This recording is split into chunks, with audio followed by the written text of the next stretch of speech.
Hello दोस्तों, welcome to Decode Indian. I hope आप सभी अच्छे हैं। तो आज के इस लेक्चर में हम अगस्त मंथ के आरबीआई सर्कुलर्स को बहुत ही डिटेल वे में डिस्कस करने वाले हैं। तो अगस्त मंथ के आरबीआई सर्कुलर्स का ये लेक्चर 1 होगा। इसके बाद जो भी लेक्चर्स बचेगा डिस्कशन के लिए उसको हम नेक्स्ट लेक्चर्स में कवर कर लेंगे। ओके, तो चलिए शुरू करते हैं बिना किसी डिले के। अगर आपको इस लेक्चर का पीडीएफ चाहिए होगा तो वो भी आपको मिल जाएगा आसानी से। टेलीग्राम चैनल का लिंक डिस्क्रिप्शन बॉक्स में दिया गया है, वहाँ से जाकर के आप इस लेक्चर का और आने वाला जितना भी लेक्चर है उसका पीडीएफ डाउनलोड कर सकते हैं। ओके, तो चलिए शुरू करते हैं। देखिए, लेक्चर शुरू करने से पहले मुझे एक छोटा सा मैसेज कन्वे करना है। हमारे कुछ स्टूडेंट्स के द्वारा हमें बताया गया है, हमें रिपोर्ट किया गया है कि हम जो भी लेक्चर्स यूट्यूब पे अपलोड करते हैं तो कुछ कोचिंग इंस्टीट्यूट उन लेक्चर्स का जो कंटेंट है वो अपने यूट्यूब वीडियोस में इस्तेमाल करते हैं और साथ ही में वो जो कोर्सेज लॉन्च करते हैं, पेड बैचेस जो लॉन्च करते हैं, उसमें भी वो उस कंटेंट का इस्तेमाल करते हैं। अब देखिए, अगर आप थोड़ा बहुत कंटेंट कॉपी करते हैं तो ये मैटर नहीं करता है, लेकिन अगर आप लेक्चर में जो भी एक्सप्लेनेशन यूज़ किया गया है, एक एक आप एक्सप्लेनेशन को कॉपी कर ले रहे हैं, एक एक आप वर्ड जो यूज़ किया गया है उसको आप कॉपी कर ले रहे हैं, तो ये बहुत गलत है। और अगर आप जो चीज़ फ्रीली अवेलेबल है उस चीज़ के लिए आप स्टूडेंट से पैसा ले रहे हैं तो ये तो और भी गलत है। तो मैं बस यहाँ पे वार्न करना चाहती हूँ कि ऐसा मत कीजिए, नहीं तो नेक्स्ट टाइम से हमें आपके कोचिंग इंस्टीट्यूट का जो नाम है, जो भी कोचिंग इंस्टीट्यूट है जो ऐसा कर रहे हैं, उन सब का नाम हमें डिस्क्लोज़ करना पड़ेगा। तो बस यही मैसेज कन्वे करना था। चलिए शुरू करते हैं लेक्चर को। देखिए, यहाँ पे हमारे पास जो सबसे पहला सर्कुलर है, ये सर्कुलर 2 अगस्त 2024 का है। कोऑपरेटिव बैंकों के द्वारा जो bad and doubtful debt reserve को क्रिएट किया जाता है उसके प्रूडेंशियल ट्रीटमेंट को लेकर के ये पर्टिकुलर सर्कुलर है। देखिए, जब हम बात करते हैं बैड डेट के बारे में, तो बैड डेट क्या होता है? बैड डेट ऐसा लोन होता है जिसको लेकर के बैंक को ऐसा लगता है कि अब तो ये रिकवर नहीं होगा, राइट। और डाउटफुल डेट कैसा डेट होता है? डाउटफुल डेट ऐसा डेट होता है, ऐसा लोन होता है जो रिस्की रहता है, लेकिन इसको लेकर के थोड़ा सा चांसेस रहता है कि ये रिकवर हो जाएगा। तो बैड एंड डाउटफुल डेट से कोऑपरेटिव बैंक को जो पोटेंशियल लॉस हो सकता है उसको कवर करने के लिए कोऑपरेटिव बैंक्स के द्वारा bad and doubtful debt reserve को क्रिएट किया जाता है। कोऑपरेटिव बैंक्स के द्वारा कुछ पैसा अलग से कैपिटल के तौर पे रखा जाता है bad and doubtful debt reserve के बैड एंड डाउटफुल डेट के वजह से उसको जो पोटेंशियल लॉस हो सकता है उसको कवर करने के लिए। तो यहाँ पे ये जो रिजर्व है BDR, bad and doubtful debt reserve, तो उसको मैनेज करने के लिए, उसको हैंडल करने के लिए, इसको फाइनेंशियल स्टेटमेंट के अंदर रिकॉर्ड करने के लिए ये पर्टिकुलर सर्कुलर है। ओके, देखिए, अभी जो कुछ कोऑपरेटिव बैंक्स हैं वो या तो स्टेट कोऑपरेटिव सोसाइटीज़ एक्ट के तहत जो प्रोविजंस है उसके अकॉर्डिंगली या फिर खुद से वो as a wise financial decision लेते हुए ये जो रिजर्व है bad and doubtful debt reserve BDR उसको क्रिएट करता है, उसको सेटअप करता है। अब कुछ केसेस में क्या होता है ना कि जो कोऑपरेटिव बैंक्स है वो bad and doubtful debt reserve को क्रिएट करता है, इसको एज अ एक्सपेंस के तौर पे दिखा करके अपने प्रॉफिट एंड लॉस अकाउंट में। तो एक कोऑपरेटिव बैंक है, उसने bad and doubtful debt reserve के लिए जो भी पैसा अलग से रखा है तो उसको वो एज ए एक्सपेंस के तौर पे दिखा देता है अपने P&L अकाउंट में।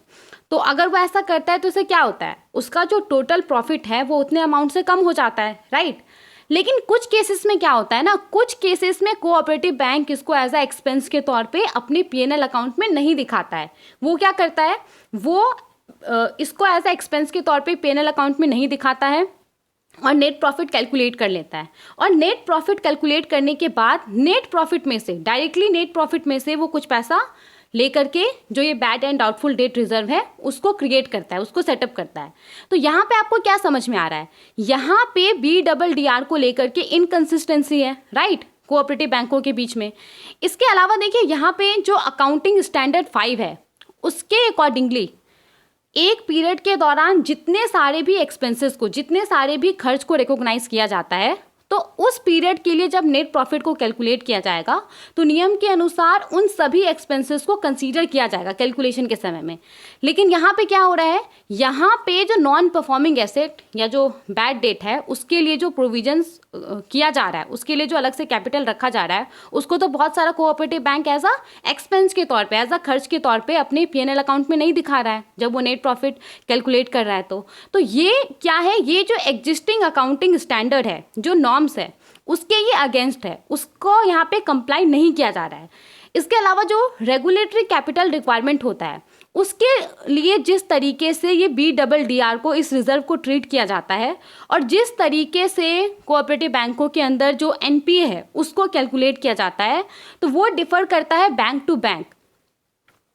और यहाँ पे ज़्यादातर केसेस में ये देखा जाता है कि जो रेगुलेटरी नॉर्म्स है उसके अगेंस्ट बैंकों के द्वारा प्रैक्टिस को अपनाया जा रहा है। तो यहाँ पे ये सब जो इनकंसिस्टेंसी है, यहाँ पे जो डिफरेंसेस है, इसको ख़त्म करने के लिए, एक यूनिफॉर्मिटी लाने के लिए जो BDR है उसके ऊपर एक रिवाइज्ड इंस्ट्रक्शंस जो है वो रिजर्व बैंक ऑफ इंडिया के द्वारा इशू किया गया है। तो यहाँ पे जो प्रूडेंशियल पर्पस के लिए BDR का ट्रीटमेंट होता है, जिस तरीके से इसको मैनेज किया जाता है, हैंडल किया जाता है, फाइनेंशियल स्टेटमेंट के अंदर शो किया जाता है, तो उसके अंदर एक यूनिफॉर्मिटी लाने के लिए, ताकि जितना सारा भी कोऑपरेटिव बैंक्स है वो सेम सेट ऑफ रूल्स को फॉलो करे, एक रिवाइज्ड इंस्ट्रक्शंस जो है वो जारी किया गया है BDR के ऊपर। ओके, तो अब हम यहाँ पे जो रिवाइज्ड इंस्ट्रक्शंस है उसको पढ़ने वाले हैं और क्वेश्चंस आपका यहीं से पूछा जाएगा, तो अभी आपको ध्यान से समझना है। ओके, अब देखिए, सबसे पहले तो यहाँ पे ये बोला गया है, सबसे पहला पॉइंट में ये बोला गया है कि फाइनेंशियल ईयर 2024-25 से कोऑपरेटिव बैंकों के लिए जो income recognition, asset classification and provisioning norms है, उसके अंदर जितना सारा भी प्रोविजंस है, मतलब कि उसके अंदर जो भी रिजर्व्स के बारे में बात हुआ, अलग अलग पर्पस के लिए जो रिजर्व क्रिएट किया जाता है, चाहे वो bad debt and doubtful reserve के हेड के अंदर आता हो या फिर किसी दूसरे हेड ऑफ अकाउंट के अंदर आता है, उसको यहाँ पे बैंक को एज अ एक्सपेंस के तौर पे दिखाना होगा अपने प्रॉफिट एंड लॉस अकाउंट के अंदर। तो जिस भी पीरियड में उन प्रोविजंस को, उन रिजर्व्स को एज अ एक्सपेंस के तौर पे रिकॉग्नाइज किया जाता है, तो उस पीरियड के लिए जो प्रॉफिट एंड लॉस अकाउंट को तैयार किया जाएगा, उस प्रॉफिट एंड लॉस अकाउंट में वैसे प्रोविजंस को एज अ एक्सपेंस के तौर पे दिखाना होगा फाइनेंशियल ईयर 2024-25 से। ओके, तो सबसे पहले तो यहाँ पे ये बोला गया है, पहला पॉइंट समझ में आ गया। इसके बाद देखिए दूसरे पॉइंट में क्या बोला गया है। दूसरे पॉइंट में बोला गया है कि जो भी आपका ये IRACP नॉर्म्स है, income recognition, asset classification and provisioning norms है, तो उसके अंदर जो भी प्रोविजंस है उसको कोई कोऑपरेटिव बैंक है, उसने अपने प्रॉफिट एंड लॉस अकाउंट में एज एक्सपेंस के तौर पे दिखा दिया और फिर उसने यहाँ पे जो नेट प्रॉफिट होता है वो कैलकुलेट कर लिया।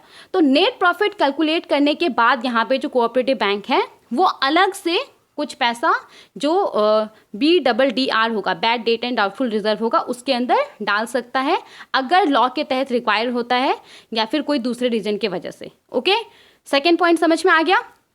जो भी एप्लीकेबल प्रोविजंस है उसको P&L अकाउंट में शो करने के बाद जो नेट प्रॉफिट कैलकुलेट किया जाएगा, जो नेट प्रॉफिट आएगा, उसमें से कुछ पैसा जो BDR होगा, bad debt and doubtful reserve, उसके अंदर डाला जा सकता है अगर लॉ के तहत रिक्वायरमेंट है या फिर किसी और वजह से। ओके, समझ में आ गया। तो ये दोनों मोस्ट इंपॉर्टेंट पॉइंट है। सबसे पहला वाला पॉइंट सबसे ज़्यादा इंपॉर्टेंट है कि फाइनेंशियल ईयर 2024-25 से जो भी प्रोविजंस है IRACP नॉर्म्स के अंदर, उसको एक्सपेंस के तौर पे दिखाना होगा P&L अकाउंट के अंदर, और जिस पीरियड के अंदर वैसे प्रोविजंस को ऐसा एक्सपेंस के तौर पे दिखाया जाएगा। अब जाहिर सा बात है कि बैंक कुछ पैसा अलग से कैपिटल के तौर पे रख रहा है पोटेंशियल लॉस को कवर करने के लिए, तो ये तो एक्सपेंस ही है, राइट। तो फाइनेंशियल ईयर 2024-25 से जिस भी जो भी प्रोविजंस है IRACP नॉर्म्स के अंदर, तो उसको P&L अकाउंट में एज अ एक्सपेंस के तौर पे दिखाया जाएगा। ओके, जिस भी पीरियड के अंदर उस प्रोविजन को एज एक्सपेंस के तौर पे रिकॉग्नाइज किया गया, उस पीरियड के लिए जो P&L अकाउंट तैयार किया जाएगा उसके अंदर उसको एज अ एक्सपेंस के तौर पे दिखाना पड़ेगा। ओके, क्लियर हो गया। और भी पॉइंट भी तो आपको समझ में आ ही गया होगा। इसके बाद देखिए यहाँ पे अब जैसे कि मैंने आपको बोला कि जो कोऑपरेटिव बैंक्स है, नियम क्या है कि जो भी एक्सपेंसेस है उसको एज अ जो भी प्रोविजंस उसके द्वारा क्रिएट किया जाता है उसको एज अ एक्सपेंस के तौर पे उसको दिखाना होता है P&L अकाउंट में। लेकिन बहुत सारा कोऑपरेटिव बैंक्स ऐसा है जिसके द्वारा ऐसा नहीं किया जाता है, राइट। तो यहाँ पे पास्ट में उसके द्वारा जो गलतियाँ किया गया था, जो रॉन्ग प्रैक्टिसेस को वो फॉलो कर रहा था, उसको रेक्टिफाई करने के लिए और वो आसानी से जो नया अकाउंटिंग स्टैंडर्ड है उसमें शिफ्ट हो सके, इसके लिए यहाँ पे वन टाइम मेजर्स बताया गया है। एक बार के लिए कुछ मेजर्स बताया गया है जो कि कोऑपरेटिव बैंक को यहाँ पे मानना पड़ेगा, उसको फॉलो करना पड़ेगा। ओके, तो यहाँ पे कुछ कुछ मेजर्स है उसको हम देखने वाले हैं। सबसे पहले तो देखिए यहाँ पे क्या बोला गया है कि प्रीवियसली बैंक्स के द्वारा जितना भी प्रोविजंस क्रिएट किया गया है जिसको कि उसने डायरेक्ट नेट प्रॉफिट से क्रिएट किया है उसको P&L अकाउंट में एज एक्सपेंस के तौर पे नहीं दिखा है। डायरेक्टली नेट प्रॉफिट से कुछ पैसा लेकर के उन प्रोविजंस को, उन रिजर्व्स को क्रिएट किया गया है, तो उसके लिए यहाँ पे प्रोविज़न है। उसके लिए बैंक को क्या बोला गया है कि 31 मार्च 2024 तक जो BDDR होगा, ये जो रिजर्व होगा, उसके अंदर जो भी बैलेंसेस होगा उसमें से ऐसा बैलेंसेस, ऐसा अमाउंट जिसको कि डायरेक्टली नेट प्रॉफिट से लिया गया है बिना उसको एक्सपेंस के तौर पे दिखाए हुए P&L अकाउंट में, तो वैसे पिछले सालों में, प्रीवियस ईयर्स में, तो वैसे अमाउंट को यहाँ पे आइडेंटिफाई किया जाएगा और उसको यहाँ पे क्वांटिफाई किया जाएगा। आइडेंटिफाई का मतलब उसको यहाँ पे फाउंड किया जाएगा, उसको आइडेंटिफाई किया जाएगा, और क्वांटिफाई का क्या मतलब है कि वो सभी अमाउंट को कैलकुलेट किया जाएगा। ओके, वैसा जो टोटल अमाउंट होगा उसको यहाँ पे कैलकुलेट किया जाएगा और वैसे अमाउंट को एज अ BDDR 2024 के तौर पे रेफर किया जाएगा। ओके, तो अगर कुछ अमाउंट मेंशन है और उसको BDDR 2024 रेफर किया जा रहा है तो what does it mean? It means कि वो ऐसा अमाउंट है जिसको कि बैंक ने डायरेक्टली नेट प्रॉफिट से लेकर के क्रिएट किया था, डायरेक्टली उसको नेट प्रॉफिट से लेकर के अलग रखा था, उसको एज ए एक्सपेंस के तौर पे अपने P&L अकाउंट में नहीं दिखाया था पिछले सालों में। ओके, समझ में आ गया?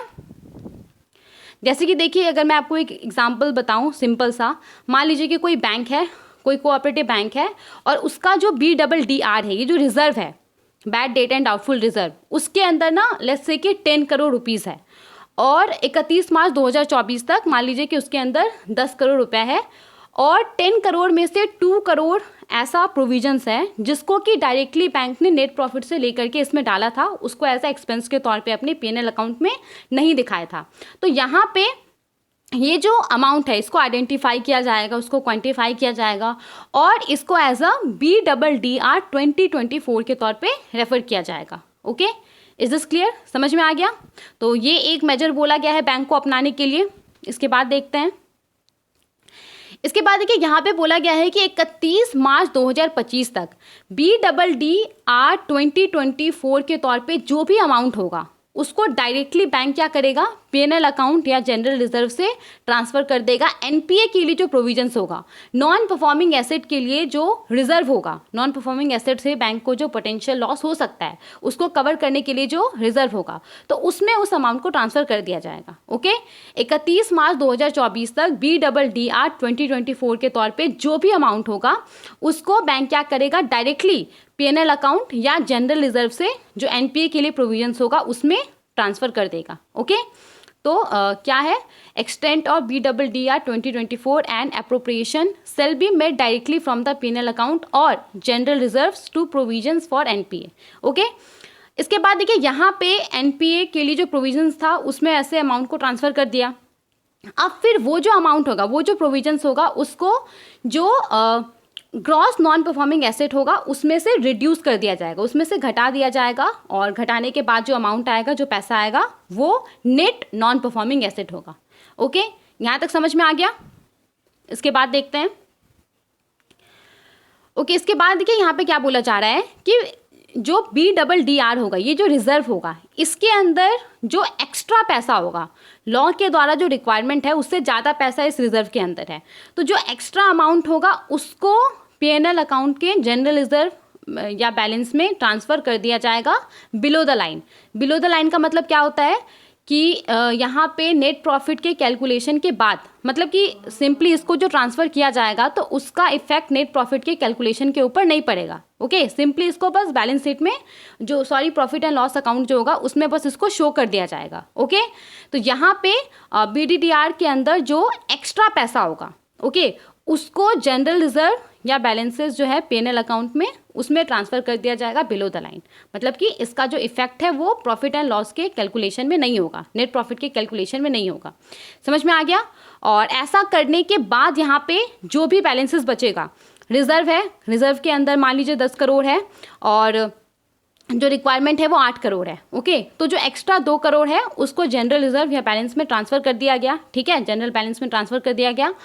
और जो 8 करोड़ बचेगा उसको टियर 1 कैपिटल के पार्ट के तौर पे कंसीडर किया जाएगा। ओके, समझ में आ गया? और उसके बाद जो एक्स्ट्रा बैलेंस है उसको जनरल रिजर्व में ट्रांसफ़र करने के बाद प्रॉफिट एंड लॉस अकाउंट के अंदर जो भी बैलेंस बचेगा तो उसको ग्रॉस NPA से घटाया नहीं जाएगा नेट NPA लाने के लिए। ओके, इस चीज़ को भी यहाँ पे क्लैरिफाई कर दिया गया है। समझ में आ गया?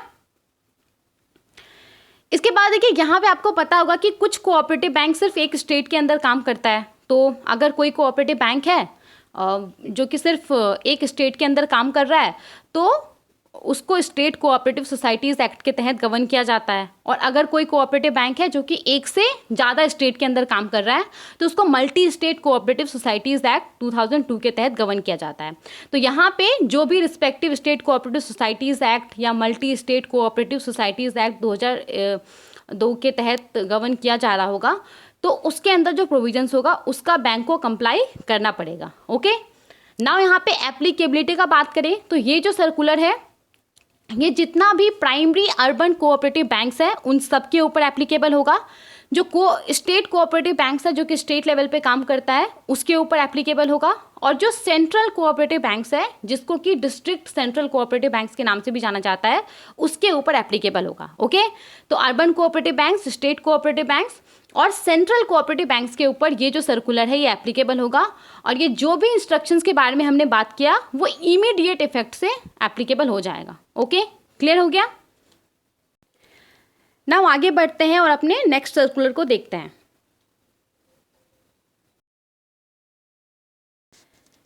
यहाँ पे हमारे पास जो सर्कुलर है ये सर्कुलर 6 अगस्त 2024 का है। मॉडिफाइड इंटरेस्ट सबवेंशन स्कीम के बारे में आपने सुना होगा जो कि short term loans for agriculture और अलाइड एक्टिविटीज़ जैसे कि एनिमल हस्बेंड्री हो गया, बी कीपिंग हो गया, तो इन सब के लिए है। तो मॉडिफाइड इंटरेस्ट सबवेंशन स्कीम के तहत जो फार्मर्स है हमारे देश के अंदर वो शॉर्ट टर्म लोन अवेल करते हैं एग्रीकल्चर के लिए या जो अलाइड एक्टिविटीज़ है उसके लिए।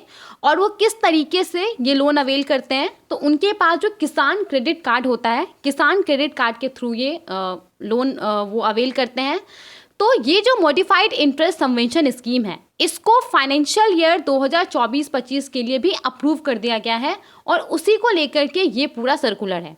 तो फाइनेंशियल ईयर 2024-25 के अंदर भी ये जो MISS modified interest subvention scheme है वो एप्लीकेबल रहेगा। तो इस सर्कुलर में किस टर्म्स, किस कंडीशंस, किस रिक्वायरमेंट, किस प्रोविजंस के साथ ये जो स्कीम है वो एप्लीकेबल रहेगा उसके बारे में बताया गया है। तो उन सभी को हम बहुत ही डिटेल में पढ़ने वाले हैं और ट्रस्ट में ये वाला जो सर्कुलर है ये बहुत ज़्यादा इंपॉर्टेंट है। इससे बहुत चांसेस है कि एग्जाम में क्वेश्चन पूछा जा सकता है। ओके, तो यहाँ पे क्योंकि सर्कुलर के अंदर डिटेल में जो प्रोविजंस है वो बताया गया है ये मॉडिफाइड इंटरेस्ट सबवेंशन स्कीम को लेकर के, तो उनको हम डिटेल्स में पढ़ेंगे ही।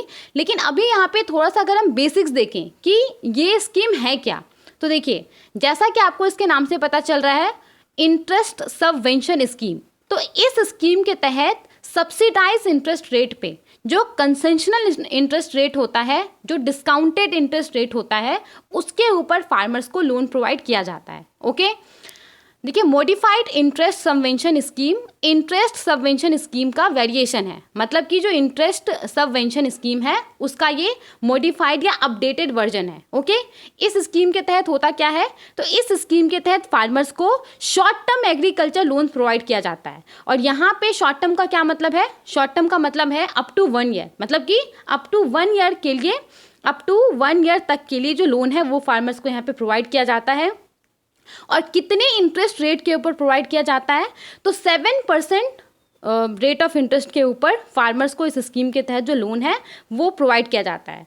मतलब कि जैसे मान लीजिए कि कोई फार्मर है, ओके, वो बैंक गया, अब बैंक में जो एग्रीकल्चरल लोन होता है उसके ऊपर बैंक ने जो रेट ऑफ इंटरेस्ट तय किया हुआ है वो लेट्स से कि 9% है, लेकिन जो फार्मर है वो इस स्कीम के तहत लोन अवेल करना चाहता है, तो यहाँ पे बैंक उसको 7% इंटरेस्ट रेट के ऊपर जो लोन है वो दे देगा। ओके, ना यहाँ पे बैंक खुद का नुकसान करके तो उसको इतने कम इंटरेस्ट पे लोन देगा नहीं, तो यहाँ पे बैंक क्या करेगा, बैंक उसको पहले 7% इंटरेस्ट रेट के ऊपर, लेट्स से कि फार्मर है, फार्मर ने 1 लाख रुपए का लोन लिया है, तो बैंक ने उसको 7% इंटरेस्ट रेट के ऊपर लोन दे दिया।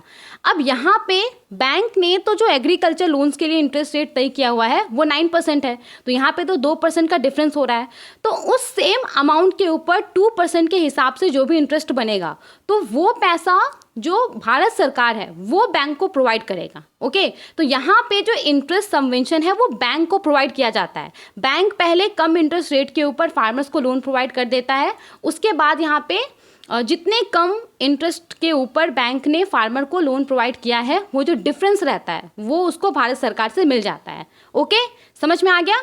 अब देखिए ये सेंट्रल सेक्टर स्कीम है। सेंट्रल सेक्टर स्कीम का क्या मतलब होता है कि ये कम्प्लीटली गवर्नमेंट ऑफ इंडिया के द्वारा फंडेड है, मतलब कि इस स्कीम को चलाने के लिए जो भी पैसा लगता है वो भारत सरकार देता है, स्टेट गवर्नमेंट कुछ भी पैसा नहीं देता है, ना ही तो अगर कोई दूसरा गवर्नमेंटल बॉडी है उसके द्वारा भी कुछ भी पैसा नहीं दिया जाता है। तो ये स्कीम सेंट्रल सेक्टर स्कीम है। इस स्कीम को लॉन्च कब किया गया था, तो जो ये इंटरेस्ट सबवेंशन स्कीम है इसको 2006-7 में लॉन्च किया गया था।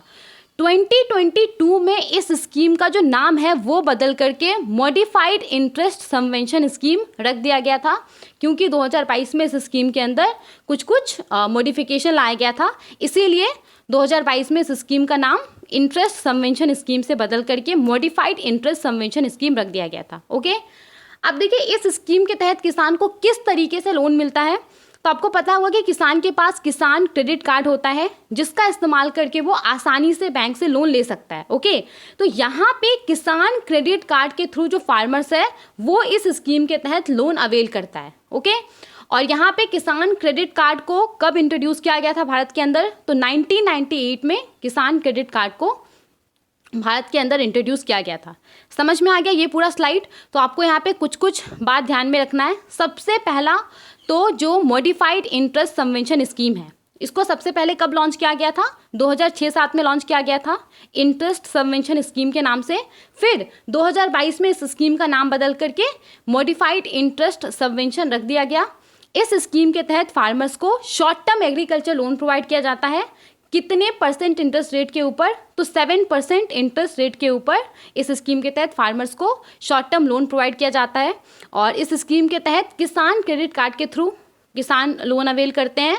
और किसान क्रेडिट कार्ड को कब लॉन्च किया गया था, 1998 में लॉन्च किया गया था। ओके, तो आई होप आपको बेसिक समझ में आ गया होगा कि ये स्कीम है क्या, किस चीज़ से रिलेटेड है और कैसे फार्मर्स इस स्कीम के तहत जो बेनिफिट है वो अवेल करते हैं। ओके, नाउ अब हम यहाँ पे आते हैं अपने सर्कुलर के ऊपर, और सर्कुलर में बहुत सारा प्रोविजंस है, तो आपको एक एक प्रोविजन ध्यान से सुनना है क्योंकि क्वेश्चन कहीं से भी पूछा जा सकता है। हर एक प्रोविजन यहाँ पे इंपॉर्टेंट है। ओके, तो देखिए नवंबर 2022 में भारत सरकार ने ये जो मॉडिफाइड इंटरेस्ट सबवेंशन स्कीम है इसको 2022-23 और 2023-24 के लिए अप्रूव कर दिया था। ओके, अब यहाँ पे भारत सरकार ने ये जो स्कीम है इसको फाइनेंशियल ईयर 2024 के लिए भी अप्रूव कर दिया है, मतलब कि 2024 के अंदर भी ये जो मॉडिफाइड इंटरेस्ट सबवेंशन स्कीम है मिस ये एप्लीकेबल रहेगा। ओके, और यहाँ पे इसको जो अप्रूव किया गया है भारत सरकार के द्वारा तो कुछ स्पेसिफिक कंडीशंस, रिक्वायरमेंट या टर्म्स के साथ इसको अप्रूव किया गया है, तो उसके बारे में हम पढ़ने वाले हैं। ठीक है, देखिए सबसे पहला पॉइंट जो है यहाँ पे इसके अंदर बहुत सारा सब पॉइंट है। ओके, तो सबसे पहले पॉइंट में क्या बोला गया है कि ये जो स्कीम है modified interest subvention scheme MISS miss, ये इसका उद्देश्य क्या है, तो इसका उद्देश्य है फार्मर्स को short term crop loan provide करना। उनको जो फसल लगाना होता है उसके लिए short term crop loan provide करना और short term loan for allied activities provide करना। जो एनिमल हस्बेंड्री है जिसको हम लोग हिंदी में पशुपालन बोलते हैं, डेयरी, फिशरीज हो गया, बी कीपिंग हो गया, मधुमक्खी पालन हो गया, तो इन सब के लिए भी जो शॉर्ट टर्म लोन होता है वो इस स्कीम के तहत फार्मर्स को प्रोवाइड किया जाता है। ओके, नाउ इस स्कीम के तहत एक ओवरऑल लिमिट है, उस लिमिट तक ही फार्मर्स जो है वो लोन अवेल कर सकता है। तो यहाँ पे ओवरऑल लिमिट कितना है, 3 लाख है, मतलब कि 3 लाख रुपए तक के लोन के ऊपर ही इस स्कीम के तहत जो फार्मर्स है उसको बेनिफिट प्रोवाइड किया जाता है। 3 लाख रुपए तक का लोन ही फार्मर्स को सब्सिडाइज इंटरेस्ट रेट के ऊपर इस स्कीम के अंदर मिलता है। ओके, और कैसे मिलता है, तो फार्मर्स को यहाँ पे किसान क्रेडिट कार्ड के थ्रू कंसेशनल इंटरेस्ट रेट के ऊपर जो ये इस स्कीम के तहत जो लोन है वो मिलेगा फाइनेंशियल ईयर 2024-25 में। ओके, पहला सब पॉइंट समझ में आ गया। ओके, उसके बाद देखिए, जैसा कि मैंने आपको बोला था कि यहाँ पे बैंक के द्वारा जो डिस्काउंटेड इंटरेस्ट रेट के ऊपर फार्मर्स को लोन दिया जाता है, तो इट्स वेरी ऑब्वियस कि वो अपना पैसा खर्च करके फार्मर्स को लोन नहीं देगा, राइट। यहाँ पे उसको भारत सरकार फिर कंपनसेट कर देता है, भारत सरकार उसको जो सब्सिडी है, जो इंटरेस्ट सबवेंशन है वो प्रोवाइड कर देता है। तो यहाँ पे फाइनेंशियल ईयर 2024-25 में भी ऐसा ही होने वाला है। यहाँ पे जो इंटरेस्ट सबवेंशन है, जो इंटरेस्ट सब्सिडी है, वो यहाँ पे लेंडिंग इंस्टीट्यूशंस को, जो फार्मर्स को लोन देता है उसको प्रोवाइड किया जाएगा, जैसे कि पब्लिक सेक्टर बैंक्स हो गया और जो प्राइवेट सेक्टर बैंक्स हैं। अब देखिए, प्राइवेट सेक्टर बैंक्स में सिर्फ वैसे रूरल और सेमी अर्बन ब्रांचेस को ही उसके द्वारा जो लोन प्रोवाइड किया जाएगा उसके लिए ही यहाँ पे सिर्फ जो इंटरेस्ट सबवेंशन है वो प्रोवाइड किया जाएगा। जो स्मॉल फाइनेंस बैंक है उसको यहाँ पे इंटरेस्ट सबवेंशन प्रोवाइड किया जाएगा। इसके बाद जो computerise primary agriculture cooperative societies होता है, जो कि बेसिकली ग्रास रूट लेवल पे काम करता है और ये स्केड्यूल्ड कमर्शियल बैंक के साथ लिंक्ड होता है, तो उसको यहाँ पे जो इंटरेस्ट सबवेंशन है वो प्रोवाइड किया जाएगा। अब यहाँ पे एक इम्पॉर्टेंट बात यह है कि सरकार के द्वारा बैंकों को जो इंटरेस्ट सबवेंशन प्रोवाइड किया जाएगा, तो वो सिर्फ ऐसे लोन के ऊपर किया जाएगा जिस लोन को बैंक ने अपने खुद के रिसोर्सेज का इस्तेमाल करके फार्मर को दिया है, अपने खुद के पैसों का इस्तेमाल करके फार्मर्स को दिया है। ओके, तो ये याद रखिएगा। आई होप आपको ये तीनों पॉइंट समझ में आ गया होगा। आगे देखते हैं। अब देखिए, यहाँ पे जो इंटरेस्ट सबवेंशन कैलकुलेट होगा, बैंक को जो इंटरेस्ट सबवेंशन दिया जाएगा, तो वो जो कैलकुलेट होगा, तो वो किस तरीके से कैलकुलेट होगा, तो जिस डेट को जो लोन का डिसबर्समेंट है वो हुआ है, जिस डेट को फार्मर को लोन दिया गया है, उस डेट से लेकर के जब फार्मर्स के द्वारा लोन का रीपेमेंट किया गया है, या फिर जो ड्यू डेट बैंक के द्वारा सेट किया गया होगा लोन का रीपेमेंट करने के लिए, तो दोनों में से जो भी पहले आता है, तो उतने पीरियड के लिए जो इंटरेस्ट सबवेंशन बनेगा वो पैसा भारत सरकार के द्वारा बैंक को दिया जाएगा। Maximum period of 1 year, what does it mean, it means कि मैक्सिमम जो इंटरेस्ट सबवेंशन है वो 1 साल के पीरियड के लिए ही प्रोवाइड किया जा सकता है। ओके, इसको एक हम सिंपल एग्जांपल से अगर लें, मान लीजिए कोई फार्मर है और फार्मर ने बैंक से लेट्स से कि 1 लाख रुपीज़ लोन लिया है और बैंक ने उसको 7% पर एनम इंटरेस्ट के ऊपर जो लोन है वो दे दिया है। अब फार्मर्स ने, मान लीजिए कि जो फार्मर है उसने 1 जनवरी 2024 को लोन लिया है। ओके, और बैंक के द्वारा जो है ना वो ड्यू डेट तय किया गया है 1 जनवरी 2025।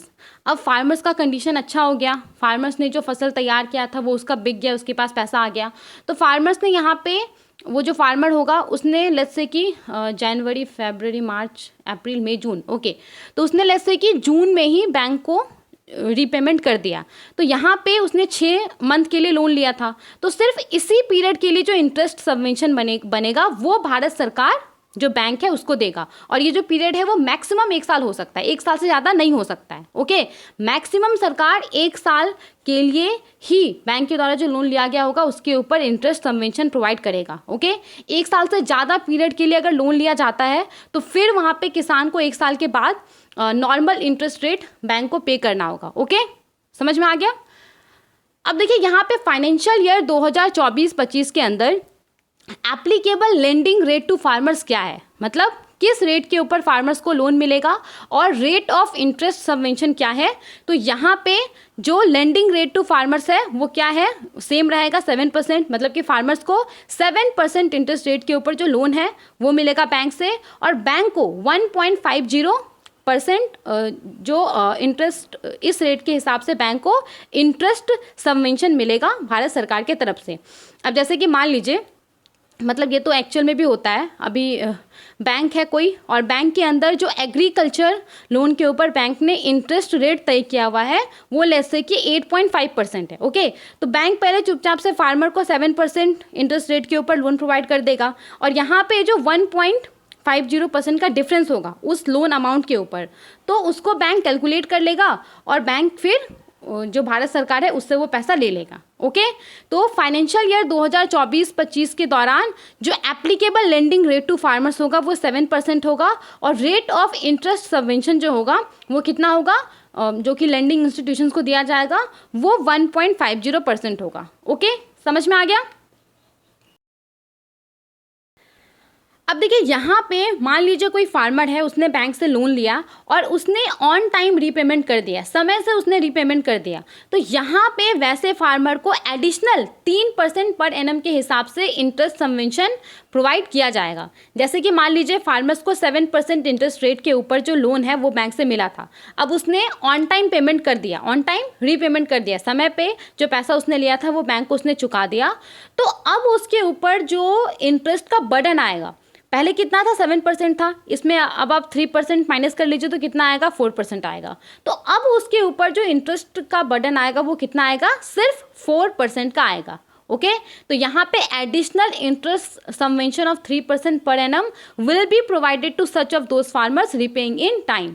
और यहाँ पे इन टाइम या ऑन टाइम रीपेमेंट का क्या मतलब है, तो जो ड्यू डेट फिक्स किया गया है बैंक के द्वारा उस डेट तक फार्मर ने रीपेमेंट कर दिया, या फिर उससे पहले फार्मर ने रीपेमेंट कर दिया, जो भी पहले आएगा। ओके, और यहाँ पे सेम जो एडिशनल इंटरेस्ट सबवेंशन का बेनिफिट प्रोवाइड किया जाएगा ये भी मैक्सिमम 1 साल के पीरियड के लिए ही प्रोवाइड किया जाएगा, 1 साल तक के पीरियड के लिए ही जो लोन लिया जाएगा उसके ऊपर ही प्रोवाइड किया जाएगा। ओके, और वैसा फार्मर्स जिसके द्वारा 1 साल के बाद लोन का रीपेमेंट किया गया है, तो वैसे फार्मर्स यहाँ पे जो एडिशनल इंटरेस्ट सबवेंशन का बेनिफिट है वो नहीं उठा सकते हैं। ठीक है, यहाँ तक समझ में आ गया। तो सेम यहाँ पे बोला गया है कि वैसा फार्मर जो कि प्रॉम्प्टली रीपेमेंट करता है, टाइमली वो रीपेमेंट कर देता है, तो उसके द्वारा जो भी शॉर्ट टर्म क्रॉप लोन लिया गया होगा, जो भी short term loan for allied activities लिया गया होगा, like animal husbandry, dairy, fisheries, bee keeping, तो उसके ऊपर जो इंटरेस्ट पे करने का बर्डन होगा वो 4% पर एनम के हिसाब से ही पड़ेगा फाइनेंशियल ईयर 2024-25 के दौरान। ओके, तो यहाँ पे इस स्कीम के तहत 7% के ऊपर जो फार्मर्स है उनको लोन प्रोवाइड किया जाएगा, लेकिन अगर उन्होंने टाइमली रिपेमेंट कर दिया तो और 3% एडिशनल इंटरेस्ट सबवेंशन का प्रोविजन है। मतलब कि अगर कोई फार्मर है उसने टाइमली रिपेमेंट कर दिया तो उसको 7 के बजाय उसके ऊपर जो इंटरेस्ट पे करने का बर्डन आएगा वो 4% पर एनम के हिसाब से ही आएगा। ओके, क्लियर हो गया ये वाला पॉइंट। आगे देखते हैं।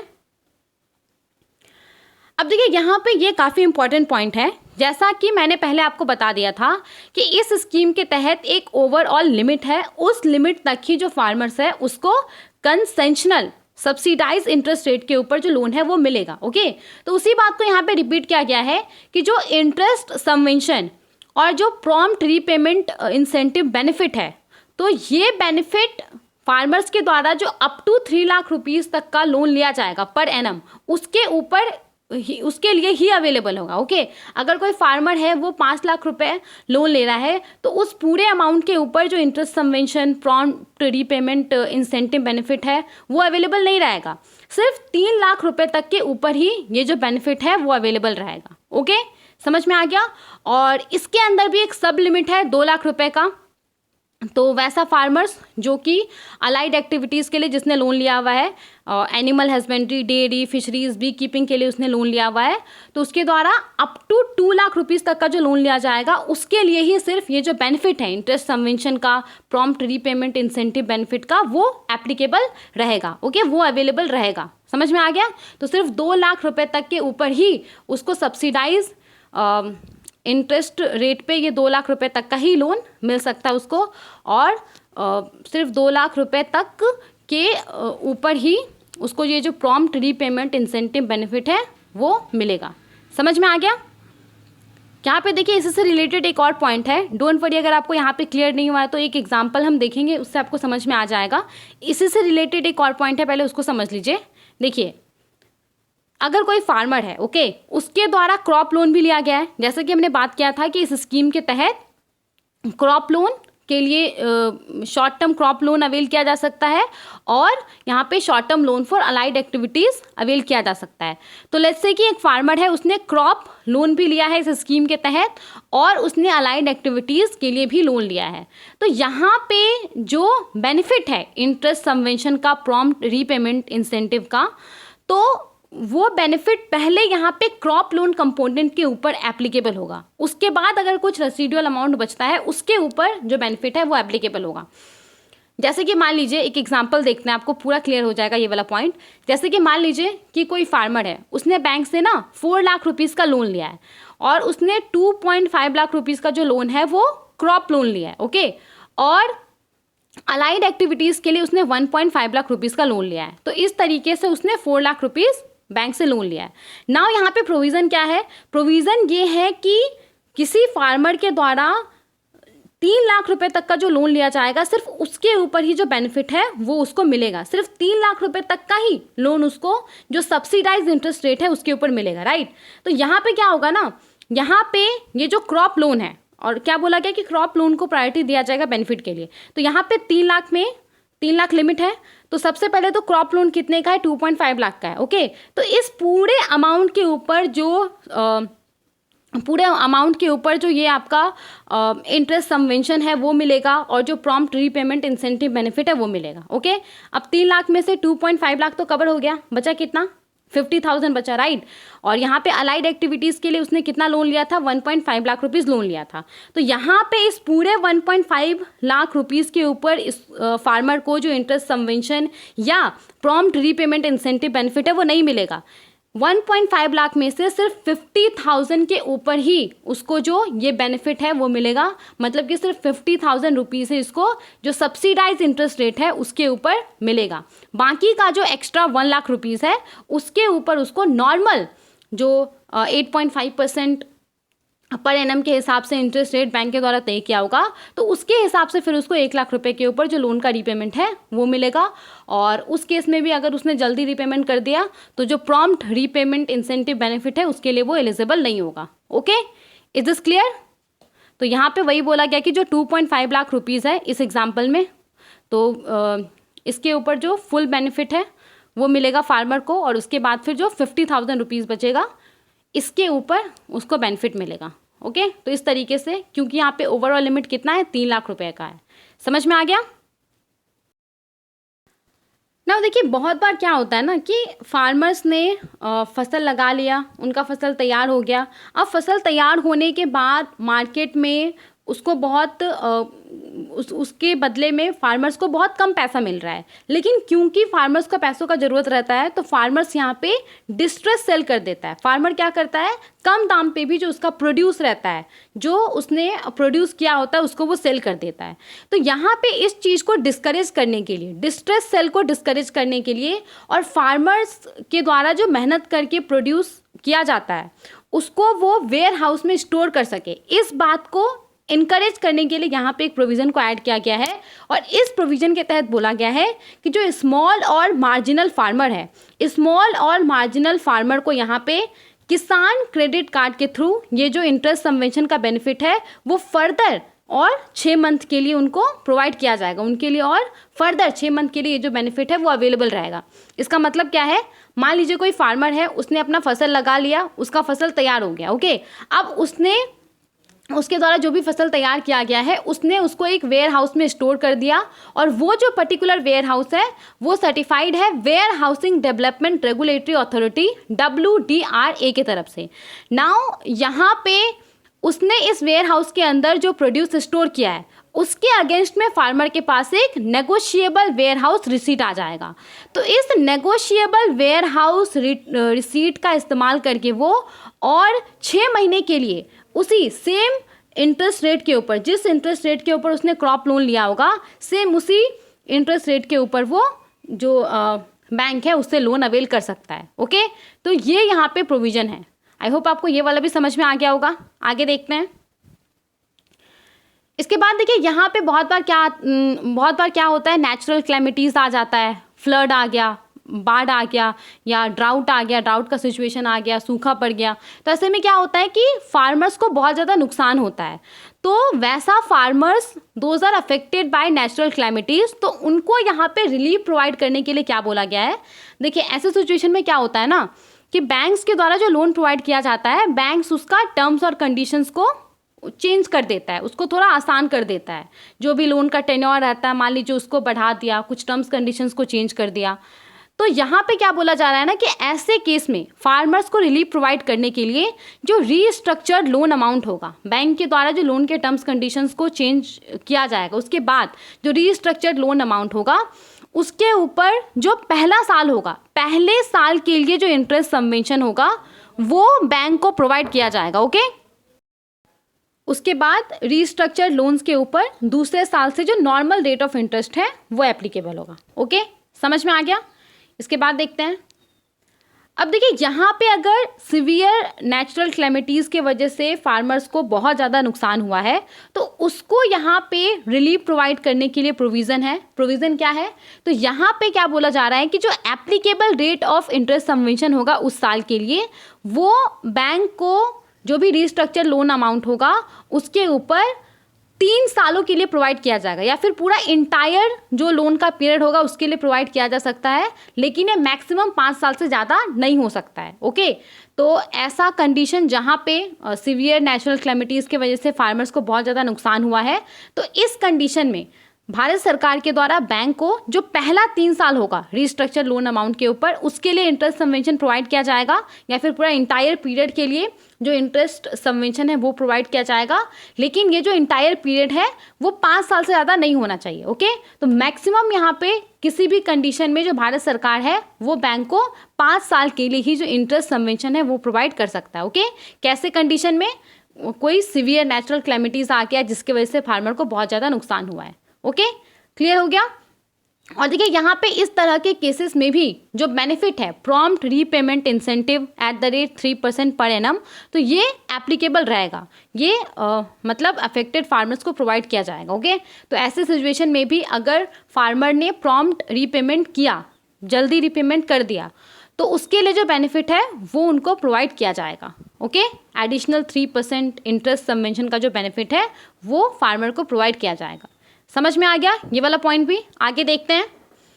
अब देखिए यहाँ पे जो हमने ये इस तरह के बेनिफिट के बारे में बात किया है, तो इसको ग्रांट करने के लिए ये जो सिवियर नेचुरल क्लैमिटीज़ के केसेस में हमने इस तरह के बेनिफिट के बारे में बात किया है कि रीस्ट्रक्चर्ड लोन अमाउंट के ऊपर सरकार बैंकों को पहला जो 3 साल होगा उसके लिए इंटरेस्ट सबवेंशन प्रोवाइड करेगा। तो यहाँ पे इस तरह का जो बेनिफिट है ये किसके द्वारा डिसाइड किया जाएगा, एक हाई लेवल कमेटी के द्वारा ये डिसाइड किया जाएगा। तो जो इंटर मिनिस्ट्रियल सेंट्रल टीम होगा, जो गवर्नमेंट मिनिस्टर्स का ग्रुप होगा, उसके द्वारा जो रिकमेंडेशन किया जाएगा हाई लेवल कमेटी को, जो sub committee of national executive committee होगा उसके द्वारा जो रिकमेंडेशन किया जाएगा हाई लेवल कमेटी को, तो उसके आधार पे इस तरीके का जो बेनिफिट है उसको ग्रांट किया जाएगा। ओके, समझ में आ गया। आगे देखते हैं।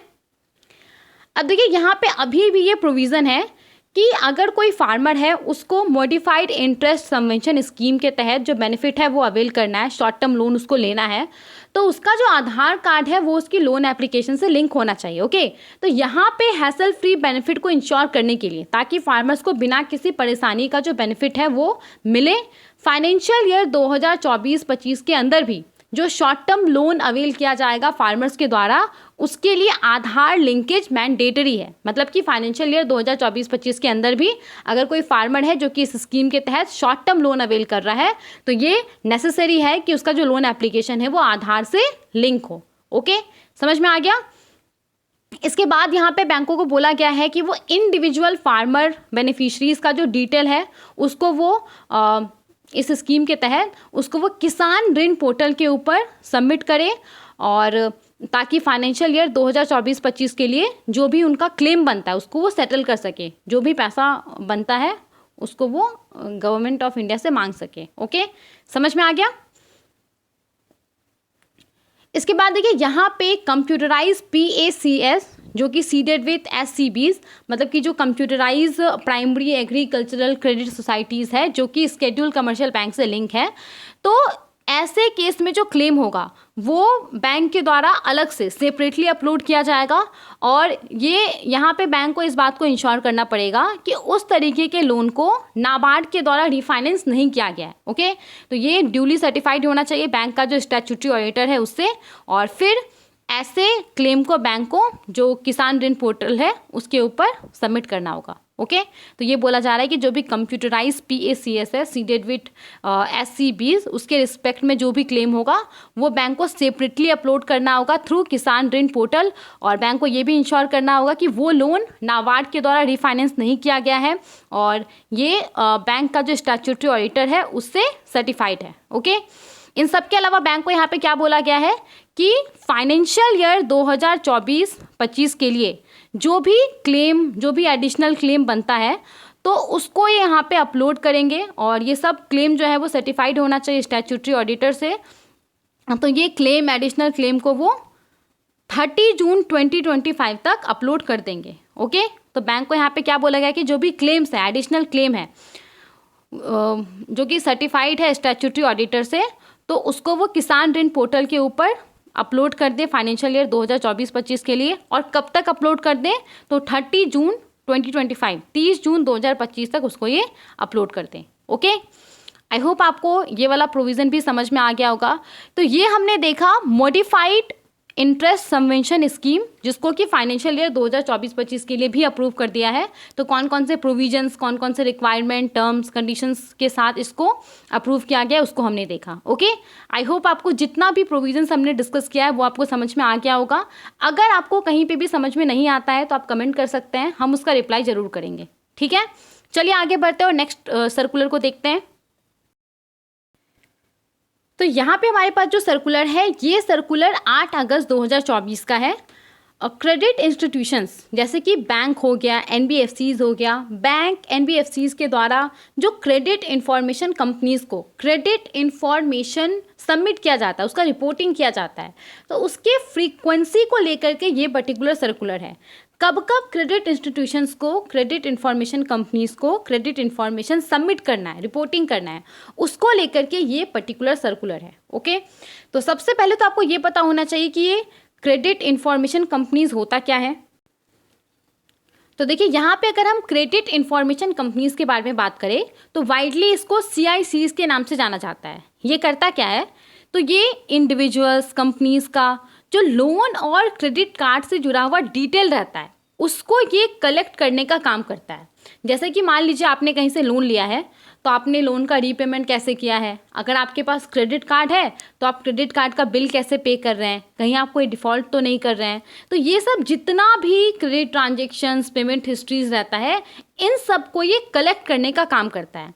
तो इसका प्राइमरी फंक्शन ही क्या है, ये अलग अलग सोर्सेज से, बैंक से, फाइनेंशियल इंस्टीट्यूशन से, लेंडर से, क्रेडिट ग्रांटिंग एंटिटीज से जो डेटा रहता है उसको ये कलेक्ट करता है और फिर ये हमारे लिए, आपके लिए जो क्रेडिट रिपोर्ट होता है उसको तैयार करता है। पता होगा आपको क्रेडिट रिपोर्ट के बारे में, जितना अच्छा आपका क्रेडिट रिपोर्ट होता है या जो क्रेडिट स्कोर है वो होता है, उतने आसानी से आपको बैंक से लोन मिल जाता है। ओके, तो क्रेडिट इंफॉर्मेशन कंपनी इसको तैयार करता है अलग अलग सोर्सेस से, ये बैंक से, FI से, लेंडर से, क्रेडिट ग्रांटिंग एंटिटीज से डेटा कलेक्ट करता है, फिर उसको कंपाइल करके ये क्रेडिट रिपोर्ट तैयार करता है। ओके, नाउ देखिए, जब कोई बैंक है, कोई NBFCs है, अगर वो किसी व्यक्ति को लोन देना चाहता है तो जाहिर सा बात है कि अगर आप उसको जाकर के बोलेंगे कि मैं आपका लोन का रीपेमेंट कर दूंगा, तो ऐसे तो नहीं है कि वो आपको लोन दे देगा।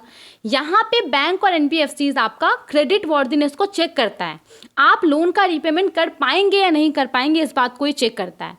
तो इस बात को चेक करने के लिए, आपके क्रेडिट वर्दीनेस को चेक करने के लिए बैंक और NBFCs CIC के द्वारा जो आपका क्रेडिट रिपोर्ट तैयार किया जाता है, जो क्रेडिट स्कोर तैयार किया जाता है, उसको ये रेफ़र करता है और उसको रेफ़र करने के बाद ही ये किसी व्यक्ति को लोन या क्रेडिट कार्ड ग्रांट करता है। ओके, समझ में आ गया कि ये जो CIC है वो करता क्या है।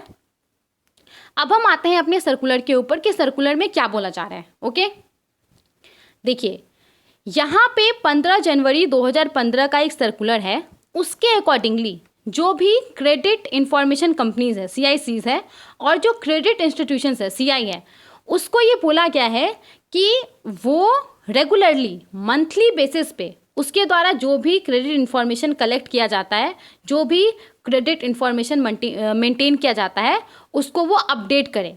या फिर शॉर्टर इंटरवल पे सीआई है, सीआईसी है, दोनों के बीच में एग्रीमेंट हो गया कि हर सप्ताह या फिर हर 2 सप्ताह पे जो ये क्रेडिट इन्फॉर्मेशन है उसको अपडेट किया जाएगा। तो ये अभी यहाँ पे प्रोविज़न है। एकदम सिंपली अगर मैं आपको समझाऊँ तो अभी ये प्रोविज़न है कि क्रेडिट इंस्टीट्यूशंस को, जो सीआई है, उसको अभी कम से कम मंथली बेसिस पे जो अपडेटेड क्रेडिट इन्फॉर्मेशन रहता है बोरोवर्स का, वो सीआईसी को देना पड़ता है। ओके, कम से कम मंथली बेसिस पे उसको तो ये अपडेटेड इन्फॉर्मेशन देना ही होता है। लेकिन अगर सीआई और सीआई के बीच में आपस में कुछ एग्रीमेंट हो जाता है तो यहाँ पे सीआई इससे शॉर्टर इंटरवल पे भी ये credit information, updated credit information CIC को प्रोवाइड कर सकता है। ओके, तो ये अभी प्रोविजन है। नाउ देखिए, जैसा कि आपको पता है कि टेक्नोलॉजी काफ़ी ज़्यादा एडवांस हो गया है। अब जो क्रेडिट एप्लीकेशन होता है, जो लोन एप्लीकेशन होता है, उसको इवैल्यूएट करना, उसको अप्रूव करना, ये जो पूरा प्रोसेस है ये काफ़ी ज़्यादा आसान हो गया है। सब कुछ डिजिटली होता है और इसमें जो टाइम है वो भी काफ़ी कम लगता है। तो इसीलिए यहाँ पे ये बहुत ज़्यादा इम्पॉर्टेंट है कि सीआईसी के द्वारा जो हमारे और आपके लिए क्रेडिट इन्फॉर्मेशन रिपोर्ट को तैयार किया जाता है वो अपडेटेड हो, उसमें करेंट इन्फॉर्मेशन को वो रिफ्लेक्ट कर रहा हो। मान लीजिए कि आपने लोन लिया हुआ है और आपने तो लोन का रिपेमेंट कर दिया इस मंथ, लेकिन आपका जो क्रेडिट इन्फॉर्मेशन सीआईसी के पास है उसमें ये बताया जा रहा है कि आपने लोन का रिपेमेंट नहीं किया है। तो इस तरीके से तो अगर आप दूसरे बैंक से लोन लेने के लिए जाएंगे तो वो तो आपको डिनाई कर देगा, राइट। तो यहाँ पे लेंडर्स एक इन्फॉर्म डिसीजन ले सके, इसलिए ये बहुत ज़रूरी है कि सीआईसी के द्वारा आपके लिए जो सीआईआर प्रोवाइड किया जाता है, बैंक को, एनबीएफसीज को क्रेडिट इन्फॉर्मेशन रिपोर्ट प्रोवाइड किया जाता है, तो वो अपडेटेड हो, वो करेंट इन्फॉर्मेशन को रिफ्लेक्ट कर रहा हो। ओके, तो इसी बात को ध्यान में रखते हुए यहाँ पे जो credit information companies regulation act 2005 है, CICRA 2005 है, तो उसके सेक्शन 11 सबसेक्शन 1 के तहत यहाँ पे कुछ फैसला लिया गया है। तो इसको भी हम देखने वाले हैं। सबसे पहले तो देखिए, अभी हमने क्या देखा था कि क्रेडिट इंस्टीट्यूशंस को मंथली बेसिस पे जो अपडेटेड क्रेडिट इन्फॉर्मेशन रहता है वो सीआईसी को प्रोवाइड करना होता है, राइट। तो यहाँ पे अब क्या बोला गया है, यहाँ पे बोला गया है कि अब क्रेडिट इंस्टीट्यूशंस मंथली बेसिस के बजाय फोर्टनाइटली बेसिस पे, यानी कि हर 2 सप्ताह में जो अपडेटेड क्रेडिट इन्फॉर्मेशन है वो सीआईसी को प्रोवाइड करेगा। पहले ये मंथली बेसिस पे था, अभी इसको फोर्टनाइटली बेसिस पे कर दिया गया है, यानी कि हर 2 सप्ताह में CI updated credit information CIC को प्रोवाइड करेगा। इसका मतलब क्या है यहाँ पे, जैसे कि मान लीजिए जनवरी मंथ चल रहा है तो 15 जनवरी को, ओके, 15 जनवरी तक जो अपडेटेड क्रेडिट इन्फॉर्मेशन रहेगा वो सीआईसी को प्रोवाइड करेगा। और उसके बाद फिर 2 सप्ताह के बाद जनवरी के अंत में 31 जनवरी को जो सीआई है वो अपडेटेड क्रेडिट इन्फॉर्मेशन सीआईसी को प्रोवाइड करेगा। तो ये सबसे बड़ा फैसला यहाँ पे लिया गया है। पहले एटलीस्ट मंथली बेसिस पे करना होता था और अब इसको कम करके फोर्टनाइटली बेसिस पे कर दिया गया है, यानी कि हर 2 सप्ताह में जो अपडेटेड क्रेडिट इन्फॉर्मेशन है वो सीआईसी को प्रोवाइड करना होगा, या फिर इससे शॉर्टर इंटरवल भी हो सकता है। मिनिमम फोर्टनाइटली बेसिस है, इससे शॉर्टर इंटरवल भी हो सकता है अगर सीआई और सीआईसी के बीच में एग्रीमेंट हो जाता है उस इंटरवल को लेकर के। ओके, समझ में आ गया। अब देखिए यहाँ पे जो ये फोर्टनाइटली सबमिशन होगा क्रेडिट इन्फॉर्मेशन का बाय सीआई टू सीआईसी, जो सीआई के द्वारा हर 2 सप्ताह में सीआईसी को क्रेडिट इन्फॉर्मेशन सबमिट किया जाएगा। तो यहाँ पे क्रेडिट इंस्टीट्यूशंस को इंश्योर करना होगा कि जो भी रेलेवेंट रिपोर्टिंग फोर्टनाइट है उसके 7 दिन के अंदर जो सबमिशन है वो हो गया हो। मतलब कि मान लीजिए अगर किसी मंथ में जो 2 सप्ताह है वो 15 को ख़त्म हो रहा है, ओके, तो यहाँ से 7 दिन अगर आप कैलकुलेट करेंगे तो कितना होगा 22। तो मतलब कि जो 15 तारीख तक का अपडेटेड क्रेडिट इन्फॉर्मेशन है वो क्रेडिट इंस्टीट्यूशंस को, जो सीआईसी है उसको 22 तारीख तक दे देना होगा। ओके, मतलब कि यही बोला जा रहा है कि जो रेलेवेंट रिपोर्टिंग फोर्टनाइट होगा उसके 7 दिन के अंदर जो ये अपडेटेड क्रेडिट इन्फॉर्मेशन है वो सीआई के द्वारा सीआईसी को पहुंच जाना चाहिए। समझ में आ गया। इसके बाद देखिए यहाँ पे अक्टूबर 2023 का एक सर्कुलर है, उसके अकॉर्डिंग अभी ये नियम है कि अगर कोई सीआईसी है और CIC को CI के तरफ से कुछ इन्फॉर्मेशन मिला है, क्रेडिट इन्फॉर्मेशन मिला है, तो CIC के लिए ये अनिवार्य है, ये रिक्वायर्ड है कि जिस डेट को उसको अपडेटेड क्रेडिट इन्फॉर्मेशन मिला है उस डेट से 7 डेज़ के अंदर वो उस इन्फॉर्मेशन को, क्रेडिट इन्फॉर्मेशन को अपने सिस्टम में उसको इंजेस्ट कर दे। ओके, अपने डेटाबेस में उसको डाल दें। ओके, तो ये जो टाइम है ना, इसको यहाँ पे कम करके 5 कैलेंडर डेज कर दिया गया है। मतलब कि क्रेडिट इन्फॉर्मेशन कंपनीज को जिस डेट को जो क्रेडिट इन्फॉर्मेशन है वो मिलेगा, उसके 5 दिन के अंदर उसको ये जो इन्फॉर्मेशन है वो अपने डेटाबेस में सबमिट करना होगा। ओके, अपने डेटाबेस में उसको इंजेस्ट करना होगा। तो एक ये फैसला यहाँ पे लिया गया है। समझ में आ गया? आगे देखते हैं। ओके, इसके बाद देखिए यहाँ पे ये जो फोर्टनाइटली डेटा सबमिशन है कि हर 2 हफ्ते में क्रेडिट इंस्टीट्यूशंस को, CIC को जो अपडेटेड क्रेडिट इन्फॉर्मेशन है वो सबमिट करना है। तो ये हो सकता है ना कि बहुत सारा क्रेडिट इंस्टीट्यूशन इस रूल को फॉलो नहीं कर रहा है, तो यहाँ पे CIC को बोला गया है कि ऐसे CI का जो लिस्ट है वो उसको तैयार करके प्रोवाइड करेगा, जो डिपार्टमेंट ऑफ सुपरविजन RBI है उसको हाफ ईयरली इंटरवल पे। ओके, साल में 2 बार उसको प्रोवाइड करेगा। कब कब? तो 31 मार्च को और 30 दिसंबर को। Okay, information and monitoring purpose के लिए। क्लियर हो गया? नाउ देखिए, जो भी इंस्ट्रक्शंस के बारे में हमने बात किया है कि अब CI को फोर्टनाइटली बेसिस पे अपडेटेड क्रेडिट इन्फॉर्मेशन CIC को प्रोवाइड करना होगा। CIC को जिस डेट को क्रेडिट इन्फॉर्मेशन मिलेगा उसके 5 दिन के अंदर उसको जो इन्फॉर्मेशन है वो अपने डेटाबेस में शामिल करना होगा। तो ये सब जो इंस्ट्रक्शंस है वो कब से एप्लीकेबल होगा? तो 1 जनवरी 2025 से। This is very important. तो 1 जनवरी 2025 से ये सब जो इंस्ट्रक्शंस है वो एप्लीकेबल हो जाएगा। ओके, लेकिन यहाँ पे जो CI है, CIC है, उसको बोला गया है कि वो जितना जल्दी हो सके उतना जल्दी ये सब जो इंस्ट्रक्शंस है उसको वो लागू कर दें, बट नॉट लेटर देन जनवरी 1 2025। मतलब कि जनवरी 1 2025 तक तो किसी भी कंडीशन में ये सब जो इंस्ट्रक्शंस है वो लागू हो जाना चाहिए। ओके, समझ में आ गया? इसके बाद देखिए यहाँ पे बोला गया है कि कोई भी अगर CIC है या CI है जो कि जो डायरेक्शंस है उसको कॉन्ट्रवीन करता है, उसको डिफ़ॉल्ट करता है, तो इस केस में फिर उसको जो credit information companies regulation act 2005 के अंदर प्रोविजंस है उसके तहत पीनल एक्शन का सामना करना पड़ेगा। ओके, उसको यहाँ पे पिनलाइज किया जाएगा। क्लियर हो गया? और यहाँ पे अगर हम एप्लीकेबिलिटी का बात करें तो जितना भी कमर्शियल बैंक्स हैं including small finance bank, local areas bank, regional rural banks, excluding payments bank के ऊपर जो सर्कुलर है ये एप्लीकेबल होगा। मतलब कि पेमेंट्स बैंक के ऊपर सर्कुलर एप्लीकेबल नहीं होगा, इसके ऊपर जो भी कमर्शियल बैंक्स है उसके ऊपर सर्कुलर एप्लीकेबल होगा। इसके अलावा जो भी प्राइमरी अर्बन कोऑपरेटिव बैंक्स है, स्टेट कोऑपरेटिव बैंक्स है, सेंट्रल कोऑपरेटिव बैंक्स है, उसके ऊपर एप्लीकेबल होगा। जो ऑल इंडिया फाइनेंशियल इंस्टीट्यूशंस है, Exim bank, NABARD, NHB, SIDBI, NBFID, इसके ऊपर एप्लीकेबल होगा। इन सब के अलावा जो भी NBFCs है इंक्लूडिंग हाउसिंग फाइनेंस कंपनीज के ऊपर एप्लीकेबल होगा। जितना भी एसेट रिकंस्ट्रक्शन कंपनीज है उन सब के ऊपर एप्लीकेबल होगा, और जो क्रेडिट इंफॉर्मेशन कंपनीज है उन सब के ऊपर एप्लीकेबल होगा। ओके, समझ में आ गया? तो ये आज के इस लेक्चर का हमारा लास्ट सर्कुलर था जिसको हमने डिस्कस किया है।